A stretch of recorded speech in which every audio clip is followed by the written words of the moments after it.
Episode 41. Jatuh cinta.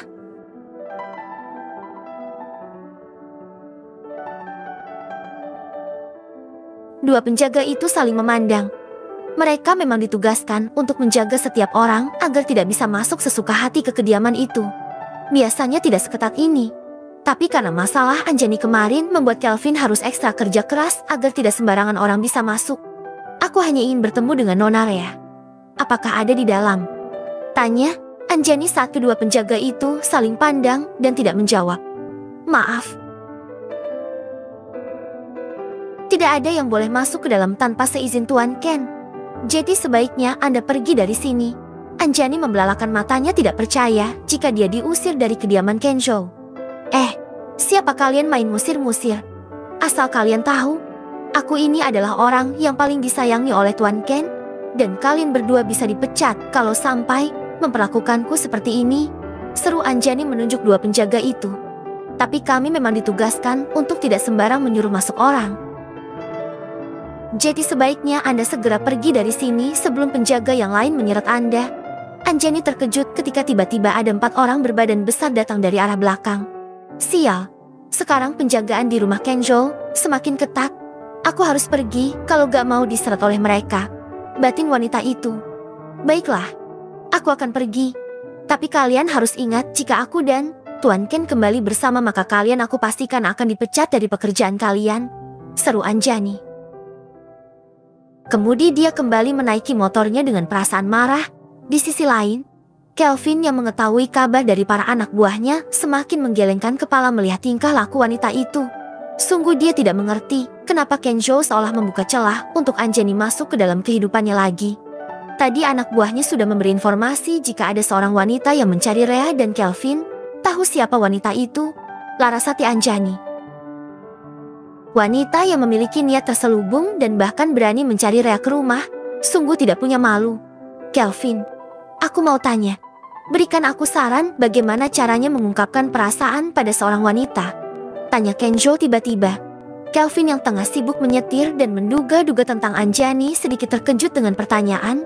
Bosnya itu, Tuan, bagaimana saya tahu cara mengungkapkan perasaan pada seorang wanita? Sedangkan saya sendiri belum pernah melakukan hal tersebut. Jawab Kelvin jujur.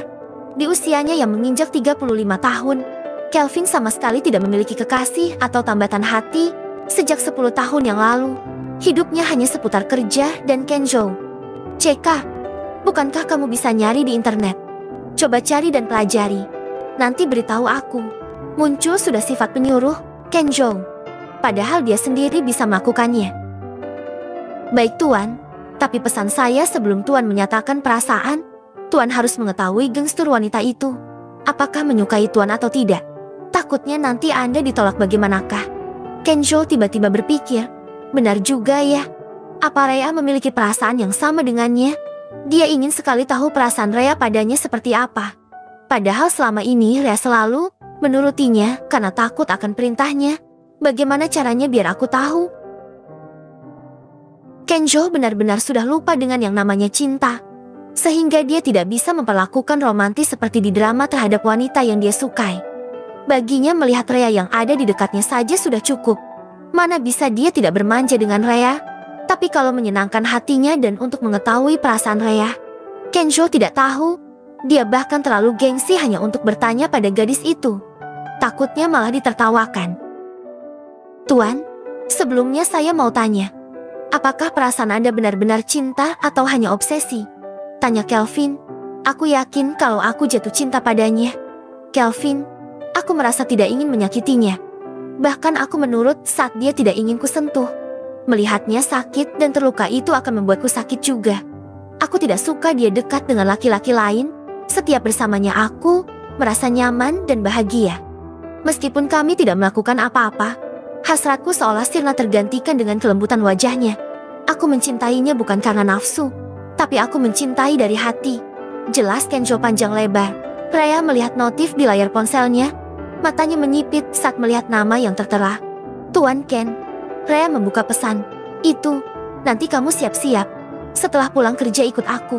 Kita akan makan malam di luar. Tuan Ken mengajakku makan malam di luar. Dalam rangka apa? Gumam wanita itu. Rea kemudian membalas pesan Tuan Kenjo dengan pikiran yang masih bertanya-tanya. Baik Tuan, di sisi lain, Kenjo tersenyum lebar ketika mendapatkan balasan dari Rea. Dia seperti remaja yang sedang jatuh cinta saja. Padahal usianya hampir menginjak 31 tahun. Bersambung.